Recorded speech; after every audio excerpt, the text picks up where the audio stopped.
Ya, assalamualaikum warahmatullahi wabarakatuh. Perkenalkan, nama saya Miranda Dita dengan NIM 2101301034. Di sini saya ingin menyelesaikan tugas besar dari mata kuliah Sistem Operasi dengan dosen pengampu Bapak Hendrik Setiotomo, MMSI.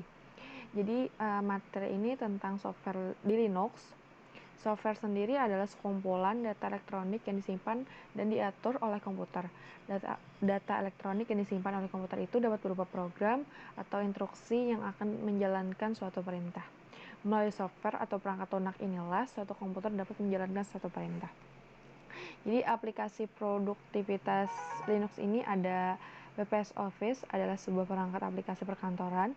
Kelebihannya itu dibandingkan LibreOffice adalah dalam segi tampilan.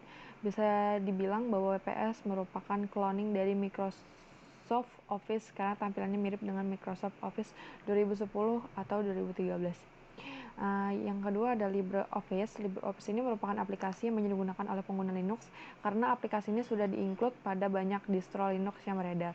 Untuk segi tampilan, LibreOffice ini mirip dengan Microsoft Office 2003, mampu membuat file PDF, juga bisa convert dari PDF ke dokumen di Linux. Lalu ada aplikasi internet dan chatting Linux, yaitu ada Google Chrome. Google Chrome ini dengan kelebihan yang menandingi bahkan melebihi Mozilla Firefox. Google Chrome merupakan aplikasi internet browser yang stabil dan ringan digunakan untuk mempermudah pekerjaan. Google Chrome menyediakan ekstensi yang bisa didapat secara gratis melalui Chrome Web Store, misalnya ekstensi pembaca Twitter, email, ada juga aplikasi permainan edukasi, hiburan, dan lain-lain. Lalu ada Thunderbird untuk membaca email yang memberikan fasilitas POP. Kita bisa menggunakan sebuah email client. Jika kita menggunakan Gmail, kita bisa menggunakan email client yang satu ini. Sebut juga Thunderbird, aplikasi yang bisa mengakses email Gmail Anda, baik itu mengirim maupun menerima email. Lalu ada Skype. Skype ini merupakan aplikasi chatting dan video call. Skype ini menyediakan internet teleponi, yaitu kita bisa menelepon melalui jaringan internet. Lalu ada aplikasi entertainment Linux. Yang pertama itu ada Clementine Music Player, diambil dari nama varietas jeruk mandarin. Clementine ini memiliki logo sepotong jeruk. Clementine ini merupakan aplikasi musik yang bisa berjalan di Windows, Linux, dan Android. Jadi bisa di Windows juga bisa, di Linux juga bisa, di Android juga bisa.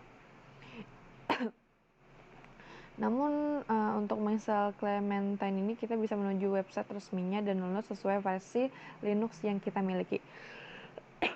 Yang kedua ada Audacity. Jadi Audacity ini merupakan multi-track audio editor dan recorder yang bisa berjalan di lingkungan multi-platform mulai dari Linux, Windows, dan Mac OS. Lalu ada Image Viewer dengan nama Eye of Genome. Aplikasi ini sudah di-include di berbagai distro Linux. Aplikasi ini dimasukkan ke dalam aplikasi top Linux karena ringan dijalankan dengan tampilan yang tidak kalah dengan ACDC. Setelah itu ada GIMP, GNU Image Manipulation Program, yaitu berfungsi sebagai mana dan menyerupai Adobe Photoshop. GIMP ini hadir di Linux dan Mac OS. GIMP ini merupakan aplikasi untuk mengedit foto di Linux dan sudah di-include di berbagai distro Linux. Setelah itu ada VLC Media Player. Ini merupakan aplikasi yang digunakan untuk memutar berbagai jenis video baik di lingkungan Linux, Windows, Mac OS, iOS maupun Android. Keunggulan VLC ini dibandingkan dengan pemutar video lainnya adalah dalam segi dukungan codec sudah sangat lengkap. Lalu ada OpenShot, ini itu berguna sebagai video editor.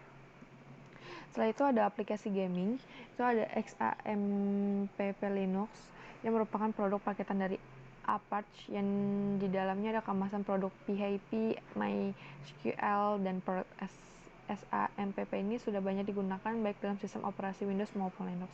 Lalu ada FileZilla. FileZilla ini digunakan untuk keperluan manajemen website secara online. Dengan FileZilla ini bisa mengupload file-file yang digunakan untuk membangun sebuah website ke server tujuan. Lalu ada Geany.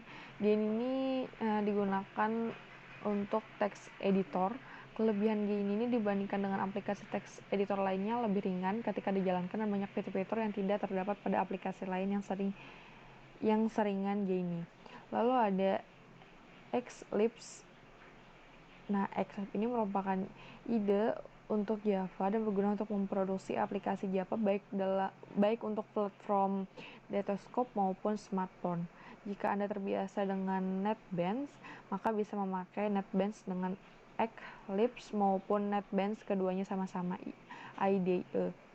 Cara menginstalnya itu bisa melalui software manager maupun download file melalui website resminya. Jadi ini sebagian kecil dari aplikasi-aplikasi yang bisa diinstal di Linux. Sekian saja dari saya. Bila ingin membaca yang lain, kalian bisa mengunjungi blog saya. Semua tentang pelajaran. Salah hilap, mohon maaf. Wassalamualaikum warahmatullahi wabarakatuh.